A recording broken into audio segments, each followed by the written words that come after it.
Oh, my aching head. Who's got the Excedrin? My head is killing me. What's wrong, hon? Oh, man.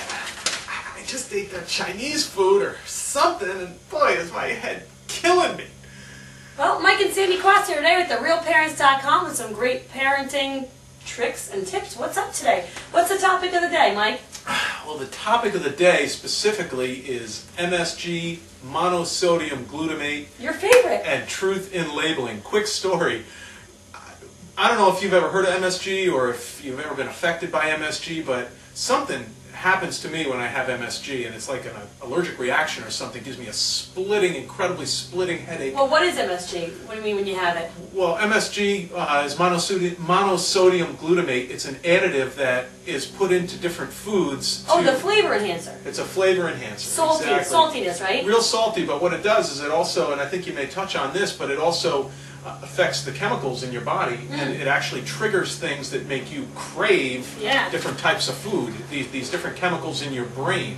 So it's put in foods by food people, people that make food, to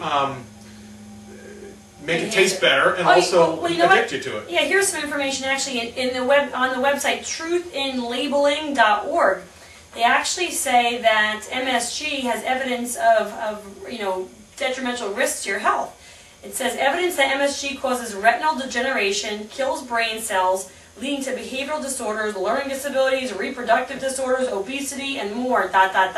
Click here for more info. Oh, that doesn't sound too good. It also has irritable bowel, heart irregularities, asthma, migraine headaches. Wow, that sounds like some crappy stuff. Hey, why don't you just give me a bowl full of MSG? I'll poop in the toilet with a splitting headache and I've get seen real that on the bloated shelf. and not be able to have kids. In the food store, they have it on the shelf. You can actually buy it as an additive. Yeah, and the one thing that you want to be careful with too, though, Sam, and you guys, is that there's a ton of different, they call it different names. What do they call that? It's got different synonyms. Yeah. So if you look like things like maltodextrin or autolyzed yeast extract, those are just really neat little names for MSG. And you'll find that a lot with labels. We'll talk about that in another video about personal care products.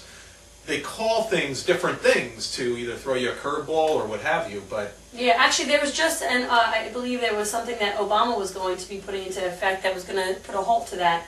Because if there's, why aren't they putting the real name on there? Because they know it's detrimental to your health, so they change the names and they make it look a little funky. So what happened to you with the soup? I remember a long time ago you told me that story. Well, the first time that I really realized it was, I was going to school in the city at HB Studios for acting, and I had a movement class. Actor? You're an actor? Oh, did I say, to be or not to be? That is the question, but why do I got this freaking headache, I was saying to myself. And he thought he was hungover from the night before. Well, it was a little bit later in the day. There could have been a tinge of that, but the thing is I would go to this Korean deli, and nothing against Korean food or anything else because I like a lot of that stuff, but they would make this chicken soup, and I would get a salad and chicken soup. I'd eat it at my break, and then I'd go into it was like a movement meditation class where I would be just laying still, and gosh, now 15... pulses in your That's exactly what would happen. It would be like... in my head. Was it heart irregularities, or do you think it was the universe speaking to you? I think there was heart irregularities in there because I would get these splitting headaches. So I started correlating, and I'm like, what the heck is it? And I started reading up on it, although someone said, maybe it's got MSG in it or something. I said, oh, I don't know. Maybe it was the suggestion of it, but... And then I started noticing other foods like ramen noodles and things like that. Ramen noodles, that's the whole ingredient is. I actually looked at them yesterday. The second ingredient, I think it's salt and MSG salt, styrofoam, and MSG. Yeah, but you know what? Is something interesting I was reading too. Well, I used to eat Campbell's soup. I used to eat the whole can myself. And I didn't have a problem with it as a kid, but ever since we've had kids and I was pregnant, and even after having children, now I get that same headache. It feels like someone's putting a vice on your head. I didn't know what it was at first, and then of course he notified me it was the MSG because I eat the can of soup, and it's highly concentrated in most Campbell soups. They have a few healthy requests brands that supposedly don't have it, but I think there's even some quarrels with the potential of still being some traces of that in there. So it's in all kinds of salty things. We find it in a lot of cheese doodles and those kind of chips, Doritos, those things, and there's plenty of things you can buy without it. Fritos has like 3 or 4 ingredients. Fritos does not have MSG, but it's at least only 3 or 4 ingredients, so it's a healthier version of chips. So there are quite a bit of different, and there's different options out there.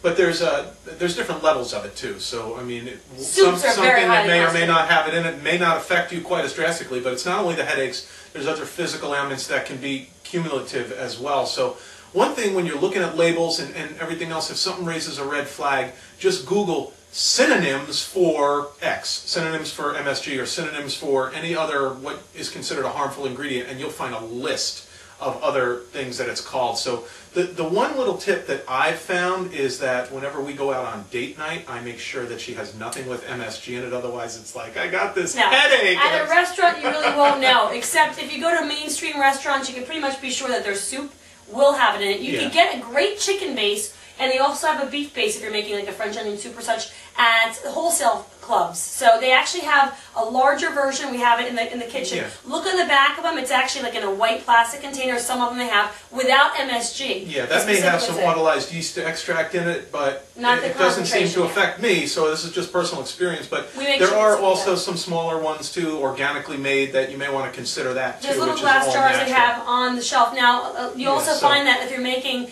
dips like French onion dip and such, a lot of the onion soups have it, the dried packets, but there are some that I find in the regular food store that don't. So just look at your labels. MSG, monosodium glutamate are the two big keywords you're looking for. I gotta get going. I gotta run to the store. We gotta pick up the kids. And you know what? I haven't had a headache in a while, so I'm gonna go have myself some. Oh my! All right. Well, I'll catch you later then. But listen, when I'm done with this headache, please just come on back to therealparents.com for another tip or trick that can help you guys out. See you later.